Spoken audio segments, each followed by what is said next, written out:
बहुत बड़ी ट्रेडिशनल है। बनारस शहर में वीना अपनी माँ मंजू, पिता रंजन और भाई करण के साथ रहा करती थी।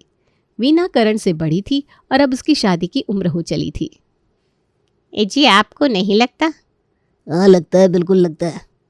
ओहो, बात तो सुनो, हर समय मजाक करते रहते हो।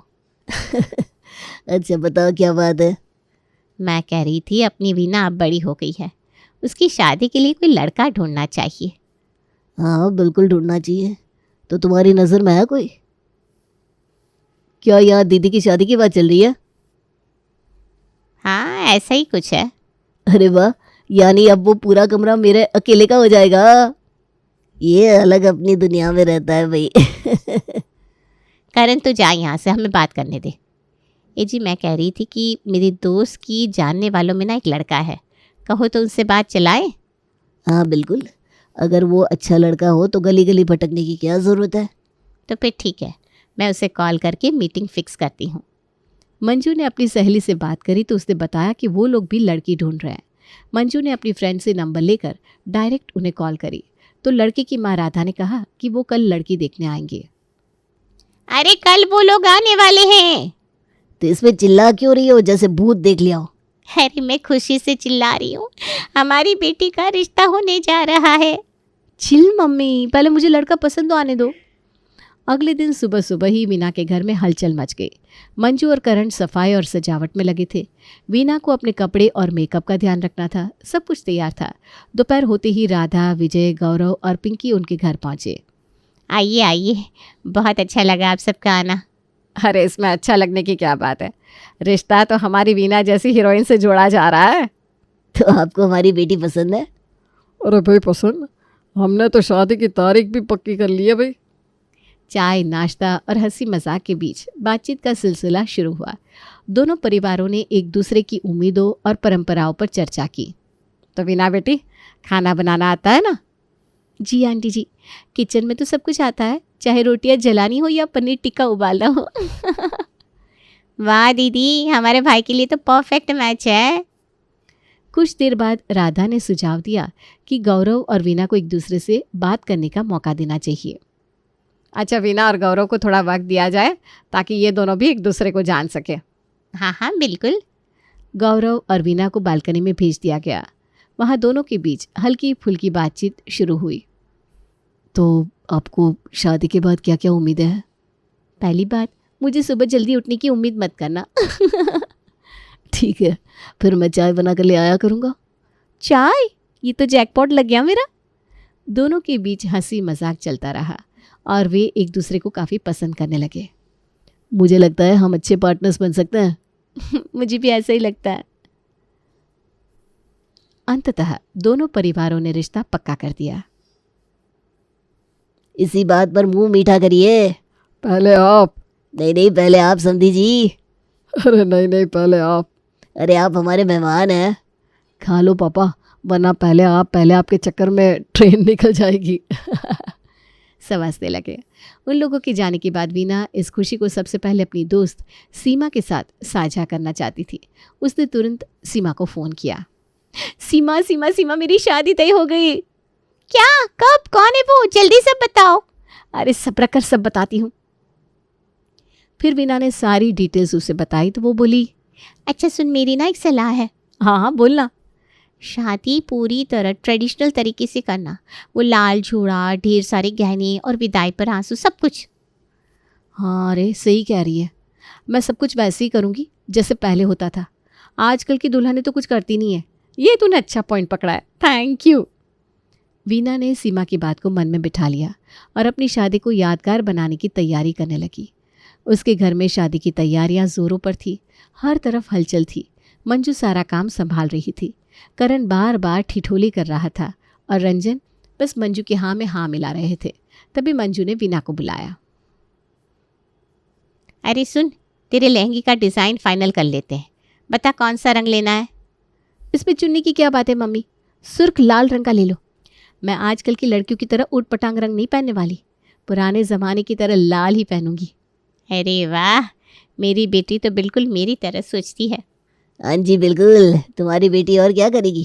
पापा को तो पूछता ही कौन है इस घर में। पापा, अब आपकी सुनने का टाइम किसके पास है? वीना की लाल जोड़ी की पसंद मंजू को तो खुश कर गई, लेकिन वीना यही नहीं रुकी। उसने शादी को पूरी तरह ट्रेडिशनल तरीके से करने का ऐलान कर दिया। मम्मी सुन लो, शादी में सब कुछ पुराने ज़माने के तरीक़ों से होगा। विदाई में मैं ज़ोर ज़ोर से रोऊंगी, ढेर सारी ज्वेलरी पहनूंगी और बिछिया भी। अरे इतना सब क्यों? आजकल की लड़कियां इतना नहीं करती। अरे भाई, ये तो पूरी महारानी बनने की तैयारी में है। दीदी, अगर तुम रोने में ज़्यादा टाइम लगाओगी तो कहीं वो लोग तुम्हें छोड़कर चले ना जाए। चुप कर, ऐसा कुछ नहीं होगा। बस मुझे मेरी विदाई पर खुलकर रोने देना, लोगों को पता तो चले हम कितने ट्रेडिशनल लोग हैं। अरे इतना सब करने की क्या ज़रूरत है? थक जाओगी तुम। नहीं ना मम्मी, सब वैसे ही होगा जैसे पहले होता था। मैं कोई समझौता नहीं करने वाली। बेटा सोच लो, ये सब करना आसान नहीं है। पापा, मैं तय कर चुकी हूँ, बस आप लोग मेरा साथ दीजिए। ठीक है महारानी, जैसा तुम चाहो बस। और शादी का दिन आ पहुंचा। घर में शहनाई बज रही थी, हर कोई ट्रेडिशनल कपड़ों में सजा हुआ था और आखिर बारात भी आ गई। अरे वाह, हमारी बहू तो बिल्कुल रानी लग रही है। भैया, अब तो तुम्हारा भी जलवा कम हो गया। बहन, मेरा जलवा कभी कम नहीं होगा। तेरी भाभी अपने घर की डॉन होगी और मैं अपने घर का हीरो हूँ। अरे तुम लोग क्या किसी कंपटीशन में आए हो? जैसी बातें कर रहे हो, चुप हो जाओ, लोग क्या कहेंगे। बहू भी इन लोगों से कम नहीं है। अब भगवान बचाए बस हमें। चलिए, जयमाला का समय हो गया है। शादी पूरे रीति रिवाजों से हुई, हर रस्म का पालन हुआ। अब विदाई का समय आ गया। मम्मी, मुझे मत भेजो, मैं यहीं रहूँगी। अरे इतना क्यों रो रही है? हर लड़की जाती है। लेकिन मैं आपकी प्यारी बेटी हूँ, मुझे रोक लो, मुझे मत भेजो। अरे हर लड़की को जाना पड़ता है बेटा। उसके बाद वीना करण के गले लग गई और दहाड़े मारकर रोने लगी। हाय करण, मेरे भाई। अरे मैं तो यही हूँ दीदी, आप रो मत। करण, मम्मी पापा का ध्यान रखना। दीदी तुम विदा हो जाओ, बस मैं तुम्हारे कमरे का भी ध्यान रखूंगा। चुप कर।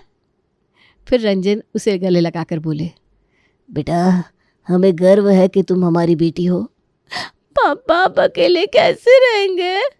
अरे वो रह लेंगे, तू अब बस कर। सुबह से दोपहर हो जाएगी रोते रोते। दुल्हन की माँ तो बड़ी सैवेज है। आखिरकार विदाई हुई और वीना का ससुराल में स्वागत हुआ। वो काफ़ी थकी हुई थी, लेकिन रस्में अभी बाकी थी। बहू, पहले चावल के लोटे पर पैर मारकर अंदर आओ। वीना ने ऐसा किया, लेकिन पैर सही नहीं पड़ा। अरे ये सही नहीं हुआ बेटा, दोबारा आओ। वीना ने फिर कोशिश की, लेकिन फिर से सही नहीं हुआ। तीसरी बार जाकर सही हुआ। भाभी ये क्या है? आपसे इतना छोटा काम नहीं हो रहा? थकान हो गई है ना, तभी। उसके बाद सिंदूर की थाली में पैर रखकर वो अंदर आई और फिर हल्दी में हाथ डुबोकर दीवार पर निशान लगाने थे। पर वीना ने पहली बार सुना था तो वो हैरान रह गई। ये क्या अजीब रस्म है? अरे यही तो परंपरा है बेटा। वीना ने हल्दी से दीवार पर हाथ लगाया और रस्म पूरी की। बहुत मुश्किल दिन था, है ना? बहुत ही ज़्यादा। वीना अपने कमरे में जाने की सोच रही थी कि अचानक उसके सामने बुआ सास, मौसी सास, ताया ससुर, फूफा ससुर और मौसा ससुर आकर खड़े हो गए। उसने मन ही मन सोचा कि अब कौन सी रस्म बाकी रह गई है। बहू, सबसे पहले तो सबके पैर छुओ, ये हमारे घर की परंपरा है। जी बुआ जी। वीना ने सिर झुकाया और बुआ सास के पैर छूने लगी। जैसे ही वो सीधी खड़ी हुई, बुआ सास ने उसे रोक दिया। अरे अरे, ये क्या किया? हमारे यहाँ नई बहू ऐसे पैर नहीं छूती। तुम्हें पैर छूने के बाद 5 बार दबाना होगा। क्या? हाँ बेटा, बुआ सही कह रही है। ओह अच्छा, मुझे पता नहीं था, मैं अब सही से करती हूँ। वीना ने भारी मन से बुआ सास के पैर 5 बार दबाए। फिर उसने मौसी सास, ताया ससुर, फूफा ससुर और मौसा ससुर के पैर भी इसी तरह दबाए। पर उसकी ननद पिंकी खड़ी खड़ी मजाक कर रही थी। अरे भाभी, आपके लिए मुंह लेकर आऊँ क्या? कमर दर्द हो रहा होगा ना। सब हंसने लगे और सबकी ठहाकों के बीच वीना की हालत खराब हो रही थी। उसकी कमर दुखने लगी थी, लेकिन किसी को इसकी परवाह ही नहीं थी। हे भगवान, ये सब कितनी रस्म है, ये कभी ख़त्म होगी कि नहीं? थकी हारी वीना किसी तरह कमरे में पहुंची और गहनों का बोझ उतारने लगी। गौरव, अब ये सब उतारने दो, मुझसे और नहीं हो रहा, बहुत थक गई हूँ मैं। अरे अभी कहाँ, अभी तो अंगूठी ढूंढने का खेल बाकी है, वो भी 3 बार करना होगा। 3 बार? ये सब कौन करता है? ट्रेडिशन है भाई, तुम्ही ने तो सब ट्रेडिशनल तरीके से करने की जिद की थी ना। वीना गुस्से से गौरव की तरफ देखने लगी, लेकिन तभी राधा आ गई। अरे अंगूठी ढूंढने का टाइम हो गया है, चलो दोनों नीचे आ जाओ। अब क्या क्या करना बाकी है? वीना बेमन से हॉल में पहुंची। जैसे ही वो बैठी, बुआ सास की नजरें उसके पैरों पर पड़ी। अरे बहू, तुम्हारे पैरों में सिर्फ 2 उंगलियों में बिछुए क्यों है? 5 होने चाहिए। वो बुआ जी, मुझे 2 ही पहनाए गए थे। भाभी, इसे 3 और बिछुए पहनाओ, हमारे यहाँ 5 पहनने की परंपरा है। राधा 3 और बिछुए लेकर आई और वीना के पैरों में पहना दिए। वीना को ऐसे लगा जैसे किसी ने उसके पैरों में बेड़ियां डाल दी हो। पायल साड़ी या लहंगे के अंदर रहनी चाहिए, दिखनी नहीं चाहिए, और नथनी तो उतारना ही मत, वो रात तक पहनी होगी। नथनी भी? मैं इतनी बड़ी नथनी पहनकर कब तक रहूंगी? जब तक सारी रस्में पूरी नहीं हो जाती। और घूंघट सही से डालो, कल मुंह दिखाई भी है। हे भगवान, मुझे उठा ले। वीना ने घूंघट सही से डाला और अंगूठी ढूंढने के खेल में शामिल हो गई। घूंघट में कुछ भी देखे बिना उसने जैसे तैसे 3 बार खेल पूरा किया। वाह भाभी, आपने तो बिना देखे ही जीत लिया। क्या मुझे मेरे कमरे में जाने की इजाज़त है अब? हाँ चलो, थोड़ी देर आराम कर लो। वीना जैसे ही कमरे में पहुंची, उसने गहने उतारने की कोशिश शुरू की। गौरव, अब मैं ये सब नहीं पहन सकती, बहुत हो गया।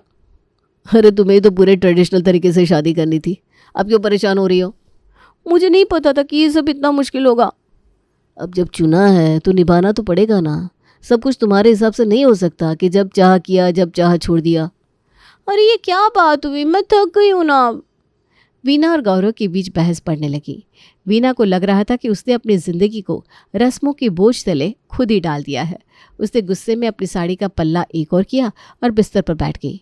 वो गौरव से बात करने की कोशिश कर रही थी, लेकिन उसकी आवाज़ में झुंझलाहट साफ झलक रही थी। गौरव, मैंने सोचा था शादी के बाद सब अच्छा होगा, लेकिन यहाँ तो जैसे किसी जेल में आ गई हूँ। ये घूंघट, ये भारी साड़ियाँ और हर वक्त परंपराओं का बोझ, मैं ये सब और नहीं झेल सकती। वीना, थोड़ा धैर्य रखो, ये सब सिर्फ कुछ दिन का है, फिर सब नॉर्मल हो जाएगा। नॉर्मल? जब तक मैं मर ना जाऊँ, जब तक इन परंपराओं का अंत होगा, उससे पहले मैं निपट जाऊंगी। क्या बोल रही हो तुम? तुम्हें हंसी आ रही है? हंसोगे ही ना, क्योंकि मेरी परेशानी तो समझ नहीं सकते। मुझे कैसे भी बस ये सब उतार कर हल्का सा सलवार सूट पहनना है। वीना का गुस्सा कम होने का नाम ही नहीं ले रहा था, लेकिन फिर वो सो गई। तभी दरवाजे पर दस्तक हुई। बहू, उठ जाओ बेटा, चलो पहली रसोई की रस्म करनी है, और हाँ, घूंघट करना भूलना मत। भगवान, ये घूंघट तो जैसे मेरी पहचान बन गया है। जी माँ जी, आई। वीना भारी मन से उठी और जैसे तैसे बाहर निकली। अब पहली रसोई की रस्म शुरू होने वाली थी। अरे भाभी, पहली रसोई में क्या बनाने वाली हो? मैं सोच रही थी हलवा बना दूँ, जल्दी भी बन जाएगा और सबको पसंद भी आएगा। अरे नहीं भाभी, हलवा क्यों, खीर बनाओ, मुझे खीर बहुत पसंद है। नहीं नहीं बहू, पूड़ी और आलू बनाओ, वो ज़्यादा अच्छा रहेगा। मैं तो कहती हूँ कुछ मसालेदार बनाओ, खीर पूड़ी से कोई खुश नहीं होगा। खीर तो बननी चाहिए, मिठाई बनना चाहिए पहली रसोई में। सभी लोग अपने अपने सुझाव दे रहे थे और वीना के सिर में दर्द बढ़ता जा रहा था। आखिरकार घर के बड़े बुजुर्गों ने फैसला किया कि खीर ही बनेगी। ठीक है बहू, खीर बनाओ, और ध्यान रहे कोई गलती ना हो, सबको अच्छी लगनी चाहिए। ये पहली रसोई है और सबकी नज़रें तुम पर है। जी माँ जी। वीना ने धीरे धीरे खीर बनानी शुरू की, लेकिन रसोई में भी उसे चैन नहीं मिला। हर थोड़ी देर में कोई ना कोई आकर उससे सवाल कर रहा था। बहू, खीर में क्या क्या डाला है? माँ जी, चावल, दूध, चीनी और सूखे मेवे। और इलायची डाली कि नहीं? जी, डाली है। और केसर? केसर के बिना तो खीर फीकी लगती है भाई। जी, वो भी डाला है। वीना इन सवालों से इतना परेशान हो चुकी थी कि उसका सिर दर्द और बढ़ गया। जैसे तैसे उसने खीर बनाई और सभी को परोस दी। अरे बहू, ऐसे नहीं, सबसे 3 बार पूछो फिर खिलाओ। एक बार पूछकर छोड़ देना ठीक नहीं है। जी ताया जी, पूछती हूँ। वीना ने सबकी प्लेट में खीर डाली और कई बार सबसे पूछा। जब सब खीर खाने लगे तो पिंकी उसके पास आकर मजाक करने लगी। भाभी खीर तो ठीक बनी है, लेकिन आपके चेहरे पर ये उदासी क्यों? पिंकी, मेरे सिर में बहुत दर्द हो रहा है और ये सब ना अब बहुत ज़्यादा हो रहा है। अरे भाभी, ये तो शादी का मज़ा है, एंजॉय करो ना। पर वीना का गुस्सा अब बढ़ने लगा था। वो पिंकी को कुछ कहने वाली थी कि राधा आ गई। बहू, अब सबको नमस्ते करके अपने कमरे में चली जाओ, और हाँ, कल सुबह जल्दी उठना भूलना मत। हाँ, वीना ने जैसे तैसे सबको नमस्ते किया और अपने कमरे में चली गई। गौरव, मैं अब और नहीं झेल सकती, ये सब मेरे लिए बहुत ज़्यादा है। वीना, सबके लिए थोड़ा बहुत तो करना पड़ता है। कुछ दिन सह लो, फिर सब ठीक हो जाएगा। चलो अब सो जाओ। अगली सुबह उसने काली साड़ी पहन ली, लेकिन जैसे ही राधा ने उसे देखा, उनका चेहरा उतर गया। अरे बहू, ये क्या काली साड़ी? नई दुल्हन सफ़ेद या काला रंग नहीं पहनती, ये अपशगुन होता है।